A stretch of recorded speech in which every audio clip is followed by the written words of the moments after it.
Sophia, आप down syndrome की बात कर रही हैं, तो मैं चाहूँगी कि आप थोड़ा एक्सप्लेन करें हमारी ऑडियंस को। ऑब्वियसली आपको पता है, मुझे पता है, लेकिन जैसे आप बात कर रही हैं अवेयरनेस नहीं है, लोगों को पता नहीं है, तो मैं चाहूँगी ज़रा आप डिटेल में बताएं कि डाउन सिंड्रोम बेसिकली है क्या, और इसके साथ साथ ये भी बताएं आप कि अगर बड़ी एज की जो ख़वातीन हैं, कॉम्प्लिकेशंस जैसे हम बात करें ऑब्वियसली आती हैं, नॉट इन एवरी वुमन लेकिन आती हैं, तो क्या उसके बाद बच्चों में कोई, जब बच्चे पैदा होते हैं उनके कोई जहनी या जिस्मानी प्रॉब्लम्स भी होती हैं डाउन सिंड्रोम के साथ? ये भी ज़रा देखें, डाउन सिंड्रोम एक जेनेटिक प्रॉब्लम है। इसको मेडिकली ट्राइसोमी 21 कहा जाता है। अब जैसा हम लोग, जो नॉर्मल पॉपुलेशन होती है उनके अंदर 46 क्रोमोसोम्स होते हैं, ठीक है, लेकिन डाउन सिंड्रोम के जो पेशेंट्स होते हैं उसमें जो है वो एक क्रोमोसोम एक्स्ट्रा होता है, क्रोमोसोम नंबर 21। हाँ जी।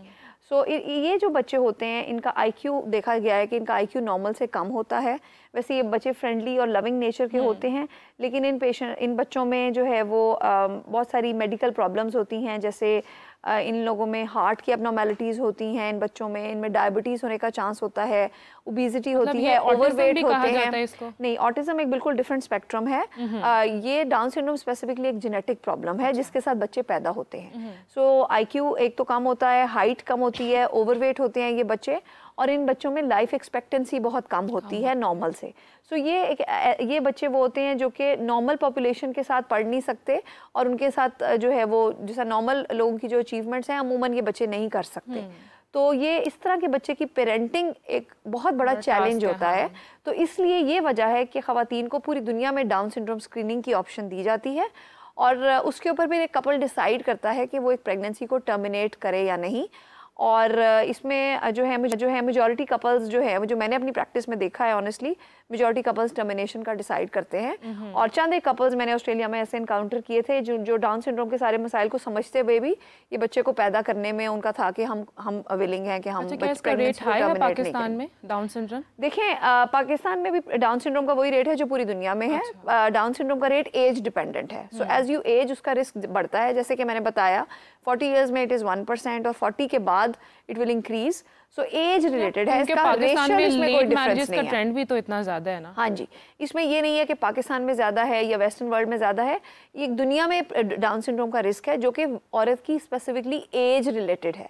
As you age down syndrome का रिस्क थोड़ा बढ़ेगा, लेकिन फिर भी पॉजिटिव देखना चाहिए। मेजॉरिटी खवातीन में तो बच्चा नॉर्मली होगा। But don't you think people have normalized it कि लेट शादी करना कोई मसला नहीं है, और जब लड़कियां इतनी करियर ओरिएंटेड हो गई हैं कि वो पहले अपने आप को फाइनेंशियली स्टेबल करना चाहती हैं, फिर वो सोचती हैं शादी के बारे में, तो ऑब्वियसली कॉम्प्लिकेशंस तो फिर साथ साथ डेवलप होती रहती हैं। देखें, हाँ जी, ये जाहिर है, ये एज जिसने डॉक्टर शमाना ने भी कहा कि ये सोशल इश्यूज़ हैं कि ख़वातीन मुख्तलिफ रीजंस की वजह से लेट मैरिज करती हैं, लेकिन साथ साथ फिर उनकी अवेयरनेस भी बढ़ रही है।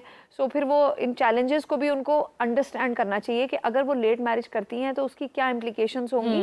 और दूसरा ये इंपॉर्टेंट है कि अगर कोई चैलेंजेस हैं तो हमने उनको कैसे फेस करना है और उनका कैसे हल निकालना है। जैसे कि डॉक्टर शमाना ने फर्टिलिटी प्रिजर्वेशन की बात की।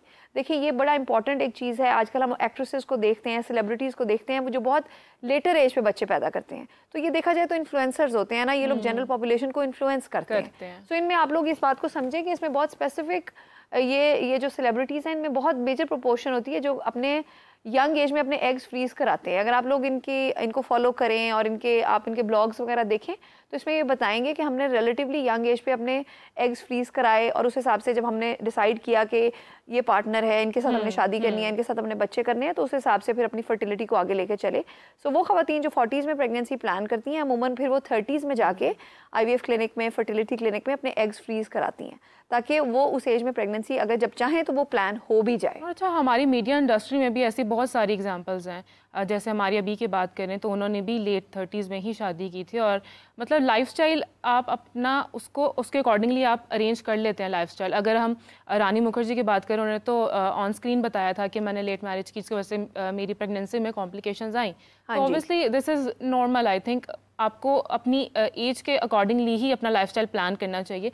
यहीं पर डॉक्टर शवाना आपको भी ऐड करते हैं। डॉक्टर शवाना, कॉम्प्लिकेशंस की हम बात कर रहे हैं, तो अगर एक कपल जो है, अगर लेट 30s में उनकी शादी हो रही है, तो उन्हें डॉक्टर से किस तरह से हेल्प लेनी चाहिए? देखिए, अभी आप जो बात कर रही थी ना, उन्होंने इतनी तफसील से आपको बताया कि क्या कॉम्प्लिकेशंस हो सकते हैं। वो तो आपकी मेडिकल कॉम्प्लिकेशन, जो आप बात कर रहे थे ना अभी सोशल इशू की, उसमें जब एज ए लाइफ कोच मेरे पास लोग आते हैं ना, तो मैंने एक चीज जरूर नोट की है जब मैं पाकिस्तानी लोगों से बात कर रही होती हूँ, जो आपके पास आके बाय चॉइस प्रेगनेंसी को डिले कर रहे होते हैं, उनको ये भी पता होता है कि फिर उन्होंने लाइफस्टाइल को मेंटेन करना है। वो खवातीन अगर पढ़ी लिखी होती हैं, जिस तरह से अगर एग प्रिजर्वेशन का पूछ रही हैं या फर्टिलिटी को डिले करने के लिए एग फ्रीजिंग का पूछ रही हैं, वो अपने ऊपर ध्यान भी बहुत दे रही होती हैं। उनको इन चीजों का ऑलरेडी पता होता है कि अगर हम डिले करेंगे, उनके साथ जब बैठ के काउंसलिंग करते हैं तो अपना एक डिसीजन, कॉन्शियस डिसीजन लेती हैं। वो कहती है अच्छा हम फिजिकली फिट रहेंगे, हम डाइट करते हैं, इंटरमिटेंट फास्टिंग करते हैं, हमारे माहवारी जो है बिल्कुल नॉर्मल है, बिल्कुल 40 में भी ऐसी लग रही होती है जैसे 20 की लड़की हो। उनकी जो लाइफस्टाइल होता है, जो आप एक्ट्रेसेस की बात कर रहे हैं, उनका जो सारा आउटलुक टुवर्ड्स लाइफ होता है वो बहुत डिफरेंट होता है। तो अगर 40 में भी एक 20 की तरह सेहतमंद हैं, तो डेफिनेटली उनकी जो अंदर की बायोलॉजी है वो एक हेल्दी होगी, जितनी भी अफेक्टेड हो जाएगी कि it's all about DNA, it's all about damaging. जो आपकी लाइफस्टाइल से बहुत फर्क पड़ता है कि आपके जिस तरह से आप कह देते हैं जी plastic, alcohol and cigarette smoking and bisphenol जो ए है, ये सारी चीजें आपको अफेक्ट करती हैं, अंदर से डीएनए को डैमेज कर रही होती हैं।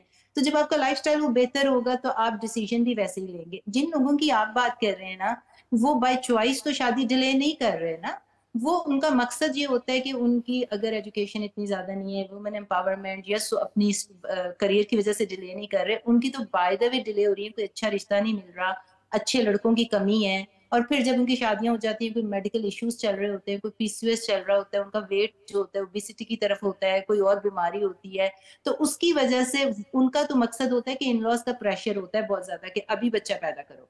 वो बिल्कुल डिफरेंट क्लास आ जाती है। उनकी अंडरस्टैंडिंग और फर्टिलिटी वो ये नहीं होता कि वो फिर और मसले होते हैं उनके ऊपर प्रेशर भी होता है कि बच्चा पैदा करो घर में। उनके वो बाय चॉइस बिल्कुल नहीं ऐसा चाह रही होती कि हमने अब शादी नहीं हो रही, बच्चा नहीं हो रहा। उनका एक लॉजिकल किस्म का, रैशनल किस्म का कॉन्शियस डिसीजन नहीं है, उनके साथ ऐसा हो रहा है, बाय चॉइस नहीं है। ये तो एक सोशल इश्यूज हो गया।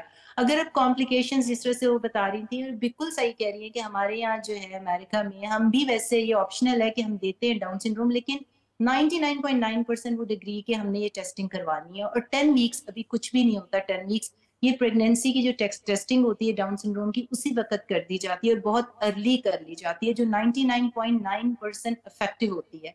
यानी कि उसके अंदर आपको पहले ही बता दिया जाता है कि बच्चा अब नॉर्मल होगा या नहीं नॉर्मल होगा। तो 10 वीक्स में ही अगर वो टर्मिनेशन का फैसला करते हैं, पहले होता था कि पेट से पानी निकालते थे एमनियोसेंटेसिस, वो 16 वीक्स के बाद होता था, तो इट वाज ऑलरेडी थोड़ा सा प्रेगनेंसी बढ़ जाती थी, तो लोग थोड़े से डाउटफुल होते थे, गिराते हुए बच्चे को बड़ा उनके अंदर बोझ होता था, गिल्ट होता था। अब तो वो भी नहीं है, 10 वीक्स पे डिसाइड कर लेते हैं। आपने जो कॉम्प्लिकेशंस की बात की है, उन्होंने पहले ही आपको बता दिया कि ये कॉम्प्लिकेशंस बढ़ती उम्र के साथ होती हैं, उनकी मॉनिटरिंग ज्यादा होती है। और अब जो है वो औरतें जो है, अब जब वो चाहती हैं कि हमने प्रेग्नेंट नहीं होना, तो अपनी फिजिकल हेल्थ का पहले ही ख्याल रख रही होती है। वो एक डिफरेंट क्लास है, हमारी जो सोशल क्लास है ना, जो प्रेग्नेंट होना चाह रही है, जिनकी शादियां नहीं हो रही, मुझे लगता है वो बाय चॉइस नहीं है उनका वैसे ही नहीं हो रही, उनको अच्छे रिश्ते नहीं मिल रहे, लड़के अच्छे कम है और डिवोर्स रेट ज्यादा हो गया। That's a totally different topic ना। बिल्कुल।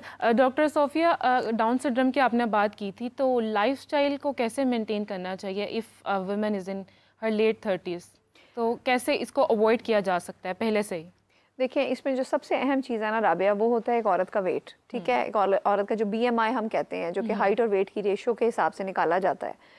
हर औरत को चाहिए कि वो अपनी हाइट के हिसाब से अपने वेट को रिलेटिवली एक आइडियल रेंज में मेंटेन करने की कोशिश करे।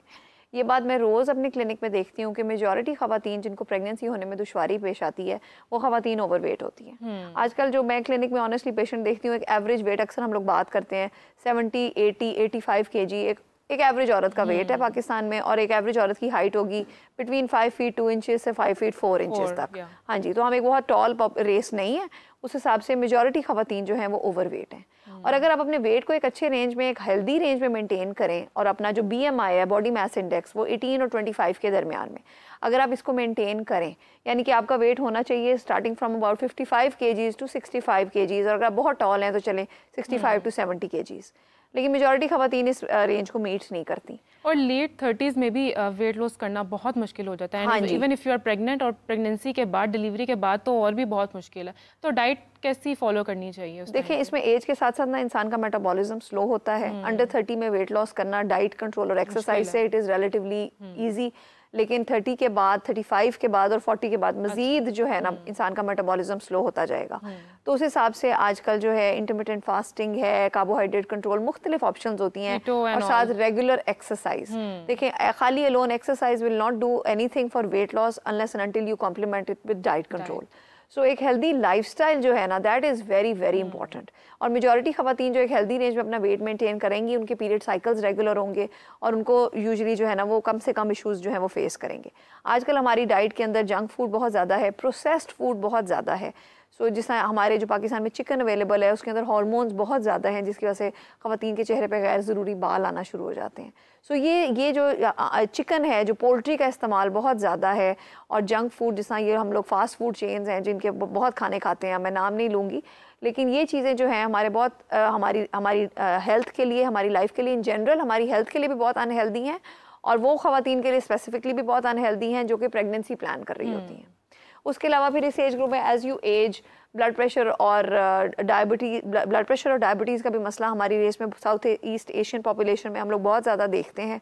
तो एज़ यू एज ये चीज़ें भी आती हैं। जैसे हम लोगों की फैमिली में, आई थिंक आप भी एग्री करेंगी, हमारी फैमिली में ज़रूर कोई ना कोई हमारा फैमिली मेम्बर होता है जो डायबिटिक होता है, जिसको ब्लड प्रेशर का मसला होता है। तो टाइमली अगर आपको ये इश्यूज़ अगर आप इनकाउंटर कर रहे हैं तो टाइमली चीज़ों को चेक करें, और अगर है तो ब्लड प्रेशर को, शुगर को कंट्रोल करें। सो ये चीज़ भी बड़ी इंपॉर्टेंट है हेल्दी लाइफस्टाइल के साथ, कि अगर आपका कोई मेडिकल प्रॉब्लम है, थायराइड है, डायबिटीज़ है, ब्लड प्रेशर है, तो उसको एक हेल्दी रेंज में मेंटेन करें, ताकि आपको जब भी प्रेगनेंसी करें तो एक हेल्दी प्रेगनेंसी हो और उसका इम्पैक्ट बच्चे पे ना आए। बिल्कुल जी। डॉक्टर शबाना, कैसे गाइड करेंगे, क्या लाइफस्टाइल होना चाहिए अगर एक औरत जो है वो लेट 30s में प्रेग्नेंट हो रही है या उसकी शादी हो रही है, तो लाइफस्टाइल कैसा मेंटेन करना चाहिए? देखिए, बढ़ती एज के साथ उन्होंने बिल्कुल सही बताया कि आपके जो होते हैं मुश्किल हो जाता है, जो आपकी आदतें बनी होती हैं, जो ओबेसिटी के रिसेप्टर्स आपकी बॉडी के ऊपर डेवलप हो जाते हैं, मोटापे के, और फिर हैबिट्स को बदलना मुश्किल हो जाता है। अब चाहे आप जिस भी एज में, मैं एक गाइडलाइन हमेशा, क्योंकि I run a longevity clinic, तो हमारी जो लॉन्जेविटी क्लिनिक होती है और ऑप्टिमाइजेशन ऑफ हार्मोन्स में हम ये करते हैं कि कुछ गाइडलाइंस दे देते हैं जो हर औरत को और हर टीनेजर लड़की को जिसको पीसीओएस है, और हर औरत को जिसको हार्मोनल इम्बैलेंस है या वो फर्टिलिटी इश्यूज में है। सबसे पहले हम उसे कहते हैं जी, अपनी जो लीकी गट होती है, मेजॉरिटी ऐसे लोगों को उनका डिसबायोसिस होता है, उनका जो गट होती है ना, उसकी म्यूकस लाइनिंग जो होती है, वहां पे माइक्रोब्स होते हैं, लिविंग ऑर्गेनिजम्स जो होते हैं, बैक्टीरिया बदल जाते हैं, बैड बैक्टीरिया ज्यादा हो जाते हैं, गुड बैक्टीरिया कम हो जाते हैं। तो उनको बहुत हाई डाइट जो होती है ना, हम उस पर हाई फाइबर डाइट पे डालते हैं और बहुत ज्यादा सब्जियां खाने को कहते हैं। और फिर उसके बाद इंटरमिटेंट फास्टिंग का कहते हैं, जिस तरह से देखिए हमारे रिलीजन में भी देखिए हम कितने रोजे रखते हैं, तो now you go back to religion also, कि उसके कितने फवाइद हैं। मैं उन्हें हमेशा कहती हूँ कि 16 घंटे उन्होंने फास्टिंग करनी है, बाकी जो उन्होंने 8 घंटे उसके अंदर जो खाना खाना है। पॉलीसिस्टिक वालों को मैं कहती हूँ कि अपना मीट का इंटेक कम कर दें। अगर आपको पॉलीसिस्टिक नहीं है और वैसे आप हेल्दी हैं, तो मैं हमेशा कहती हूँ कि अपने मीट का इंटेक जो है रेड मीट का, जिसमें कलेजी, लिवर और ऐसी चीजें आ रही हैं, उसको, रेड मीट को ज्यादा खाएं। हार्मोनल नहीं होना चाहिए, जैसे उन्होंने बताया, कोई आपकी प्रोसेस्ड फूड नहीं होनी चाहिए। शुगर का आपने इंटेक बिल्कुल मिनिमम कर देना है, कोई भी वाइट चीज, कोई भी कन्फेक्शनरीज की, बेकरी की।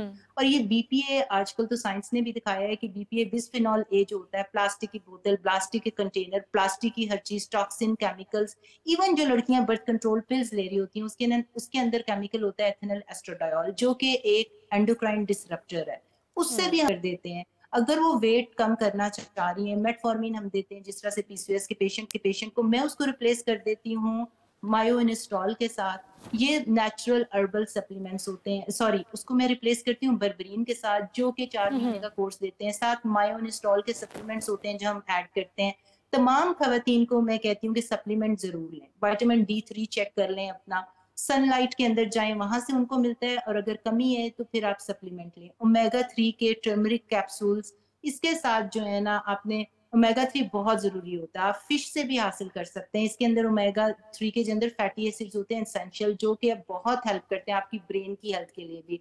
आपने एक्सरसाइज दबा के करनी है, जिसमें भागना दौड़ना है, कार्डियोवेस्कुलर, उसके साथ वेट ट्रेनिंग करनी है। वेट से आपके मसल्स बनेंगे तो आपका जो मेटाबॉलिक सिंड्रोम होता है उसमें काफी हद तक कमी आती है।